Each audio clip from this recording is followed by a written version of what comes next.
Ya, menanggapi video YouTube dari channel Grace Papilaya yang berjudul "Bahkan Tuhan Yesus Membenci Ajaran Pentakosta Karismatik". Di dalam videonya dia menjelaskan bahwa Tuhan Yesus tidak pernah memerintahkan kita, orang percaya, orang Kristen, untuk menyembuhkan orang sakit, untuk berbuat mukjizat, untuk mengusir setan dan lain-lain. Itu katanya tidak pernah diperintahkan Tuhan Yesus. Benarkah demikian? Maka saya akan tunjukkan di sini. Kita akan baca dari Markus pasal yang ke-16, ayat yang ke-15 sampai yang ke-18. Di situ jelas. Pertama dari ayat 17 sampai 18 dikatakan tanda-tanda ini akan menyertai orang percaya, bahwa mereka akan mengusir setan, mereka akan bicara dalam bahasa yang baru. Ayat 18, mereka akan memegang ular, dan sekalipun minum racun maut, mereka tidak akan celaka. Mereka akan meletakkan tangan atas orang sakit dan orang itu akan sembuh.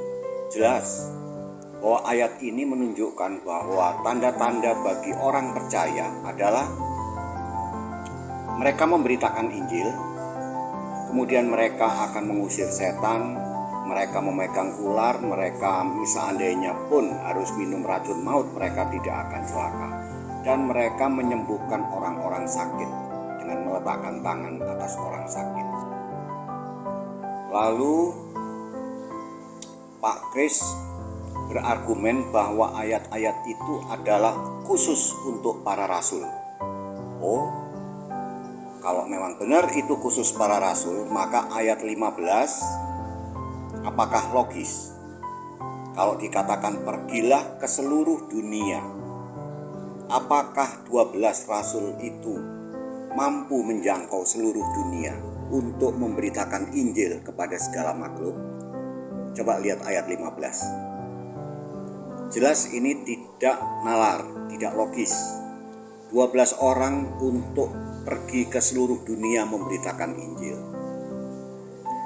Pastilah ini adalah perintah penginjilan, termasuk bagi kita, orang-orang yang percaya di zaman ini, di masa ini.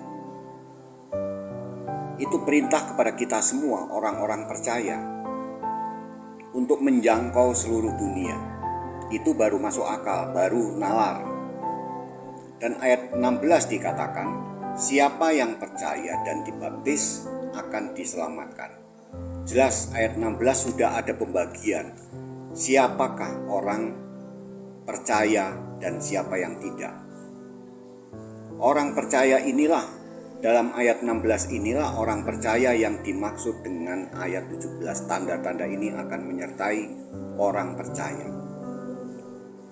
Dan kalau menurut Paulus, ada 500 orang yang melihat Yesus naik ke sorga. Dan perintah ini dikatakan Yesus sesaat sebelum dia persis naik ke sorga. Jadi bukan hanya para rasul yang diperintahkan di situ, tapi ada 500 orang. Dan yang jelas 500 orang pun belum tentu itu bisa menjangkau seluruh dunia. Maka ayat ini yang logis adalah kepada kita semua, termasuk kita orang percaya di masa ini. Itu adalah perintah penginjilan buat kita semua. Juga mari kita buka dalam Lukas 10, khususnya ayat 8 sampai 9 dan ayat 17. Jelas di situ bahwa Tuhan Yesus mengutus 70 murid. Nah, ayat 8 dikatakan, jikalau kamu masuk ke sebuah kota. Nah, berarti 70 murid ini diperintahkan untuk masuk ke kota-kota, untuk pergi ke kota-kota. Ayat 9 jelas, dan sembuhkanlah orang-orang sakit. Ayat 17, mereka pulang, mereka berteriak, Tuhan, juga setan-setan takluk demi namamu. Nah, dari ayat 8, 9, dan 17, 70 murid ini jelas. Mereka diutus untuk memberitakan Injil, untuk menyembuhkan orang-orang sakit, dan untuk mengusir setan-setan, menaklukkan setan-setan. Nah, baru dari 2 perikop di atas menunjukkan bahwa perintah menyembuhkan, berbuat mujizat, mengusir setan-setan itu bukan hanya kepada para rasul, bukan hanya kepada 12 murid Yesus, tetapi kepada 70 murid, kepada 500 murid yang menyaksikan Yesus naik ke sorga, dan orang percaya, yaitu kita semua.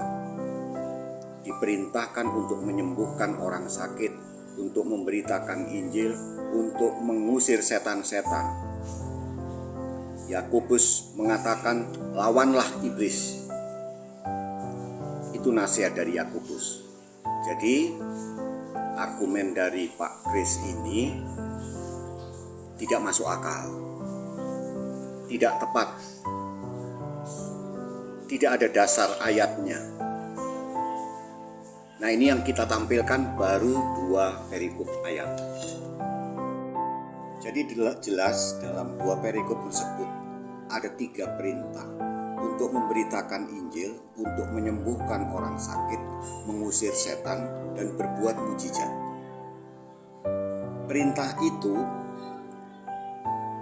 kalau itu hanya kepada 12 murid, hanya kepada para rasul, hanya pada perintah pada zaman kerasulan, pada abad pertama, tentu berarti selebihnya dan termasuk kita itu tidak ada lagi perintah untuk memberitakan Injil. Betul? Karena perintah dalam 2 perikop ini menyangkut 3 hal: memberitakan Injil, menyembuhkan orang sakit, mengusir setan-setan, dan berbuat mujizat. Kalau dikatakan tidak ada perintah dari Yesus untuk menyembuhkan orang sakit, untuk melawan setan dan mengusir setan-setan, maka juga tidak perlu ada perintah memberitakan Injil. Kalau memang itu perintah hanya kepada para rasul, pada jemaat mula-mula di abad pertama, maka di abad kedua dan selanjutnya sampai hari ini, kita tidak perlu memberitakan Injil. Betul? Jelas kita akan dicela oleh semua gereja. Juga soal karunia-karunia Roh Kudus. Di dalam 1 Korintus 12 ayat 9 dikatakan, kepada yang seorang roh yang sama memberikan iman, dan kepada yang lain ia memberikan karunia untuk menyembuhkan. Secara supranatural tentu. Jelaskan, ada karunia kesembuhan, ada perintah untuk menyembuhkan. Karena kesembuhan itu merupakan berkat, merupakan pertolongan bagi orang yang sedang menderita, orang yang susah. Itulah bentuk kasih. Ayat 10 dikatakan, dan kepada yang seorang roh memberikan kuasa untuk mengadakan mujizat. Nah, mengadakan mujizat, mengusir setan dan lain-lain di situ. Jelas di situ bahwa karunia roh itu bagi semuanya. Tidak mungkin karunia Roh Kudus itu hanya kepada para rasul, kepada jemaat mula-mula di abad pertama. Bagaimana kita sebegitu mudahnya mengatakan, oh, itu ayat khusus untuk Petrus, itu ayat khusus untuk para rasul, itu ayat khusus untuk jemaat mula-mula. Sebegitu mudahnya kita mengatakan begitu. Tidak ada kriteria sama sekali. Kita tentu dengan nalar kita bisa menganalisa, bisa kita memahami kalau perintah itu, Petrus, di atas engkau adalah batu karang, di atasmu aku akan mendirikan jemaat. Dia sebagai kepala jemaat. Kepala itu namanya kepala tentu satu. Itu baru bisa kita katakan firman itu khusus untuk Petrus. Tapi kalau karunia roh, perintah penginjilan, perintah berbuat baik untuk menolong orang yang sakit, orang yang sedang dirasuk setan, tentu itu tidak terbatas pada 1-2 orang. Tidak semudah itu kita katakan itu untuk para rasul, itu untuk jemaat mula-mula. Gak masuk akal, gak nalar. Apa dasarnya kita mengatakan sebegitu mudahnya? Itu khusus para rasul, khusus jemaat mula-mula. Jelas dalam perikop-perikop di atas, kesembuhan dan mengusir setan itu adalah perintah, berbuat mujizat itu adalah perintah untuk menolong orang lain yang sedang menderita, yang sedang susah. Dalam sebuah blog saya juga membaca tentang bapak-bapak gereja yang akhirnya percaya kepada mujizat. Agustinus dari Hippo itu tadinya adalah seorang yang tidak percaya adanya mujizat. Tetapi akhirnya dia menuliskan dalam sebuah bukunya, dia mengatakan bahwa ketika di Milan dia melihat kesembuhan orang buta menjadi melek, sembuh. Juga Siprianus, Tertullian, itu dikatakan dalam buku bahwa mereka melihat beberapa orang kerasukan setan dan sembuh, dan beberapa orang yang sakit disembuhkan secara supranatural. Juga Irenaeus dalam bukunya menuliskan bahwa dia melihat orang-orang diselamatkan dari roh-roh jahat dan dari segala macam setan dan dari kuasa murtad. Juga Athanasius, Basel, Gregory Nazianzus, Gregory Athanasius, dan lain-lain. Dalam Markus 11 ayat 24, kita diperbolehkan berdoa untuk apapun juga, tidak ada batasan. Kita boleh minta mujizat kesembuhan, mujizat untuk mengusir setan, kesembuhan dari kerasukan untuk orang-orang yang jaraknya jauh dari kita. Apapun kita diperbolehkan. Dalam Yakobus 5 ayat 14 dinasihatkan oleh Yakobus, kalau ada orang yang sakit, panggillah panatua untuk berdoa. Dan dikatakan doa dengan iman akan menyembuhkan orang yang sakit itu. Doa dengan iman, ayat 16, besar kuasanya.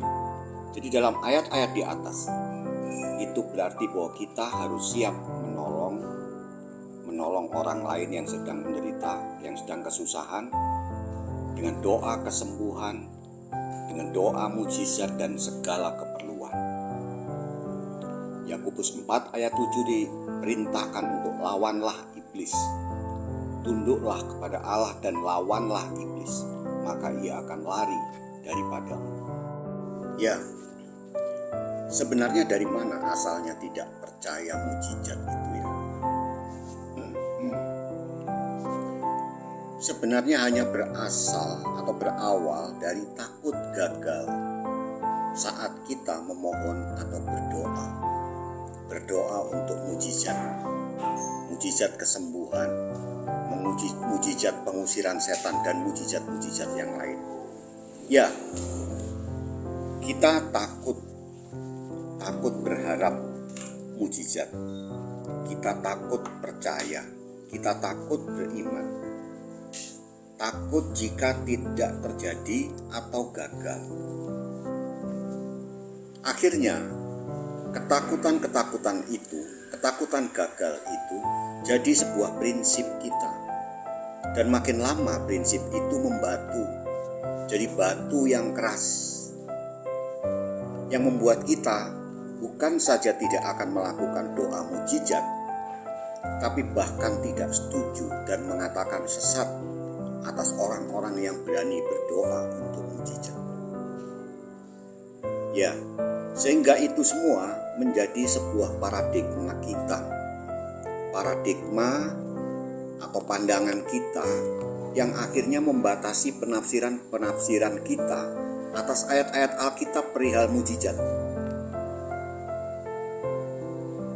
Ya, sebenarnya kenapa kita harus takut gagal dalam berdoa? Toh tidak ada risiko atau kerugian apapun jika itu terjadi. Ya ibaratnya kalau gagal ya syukur, kita bersyukur tetap bahwa itu memang yang terbaik dari Tuhan. Tuhan tahu yang terbaik. Itu kalau gagal. Tapi kalau berhasil atau dikabulkan, ya kita lebih bersyukur lagi. Kita makin memuliakan Tuhan dan kita menjadi makin percaya, iman kita bertumbuh, percaya kita bertumbuh. Jadi, mari kita lakukan saja nasihat Yesus untuk percaya, untuk berdoa dengan iman, untuk berani berharap yang terbaik, berani berharap mujizat. Setelah itu lupakan. Sebab jawaban doa itu adalah bagian Roh Kudus, itu adalah bagian Tuhan.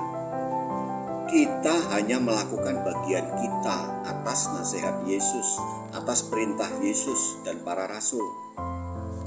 Berani berharap mujizat, berani berdoa mujizat, dan berani percaya.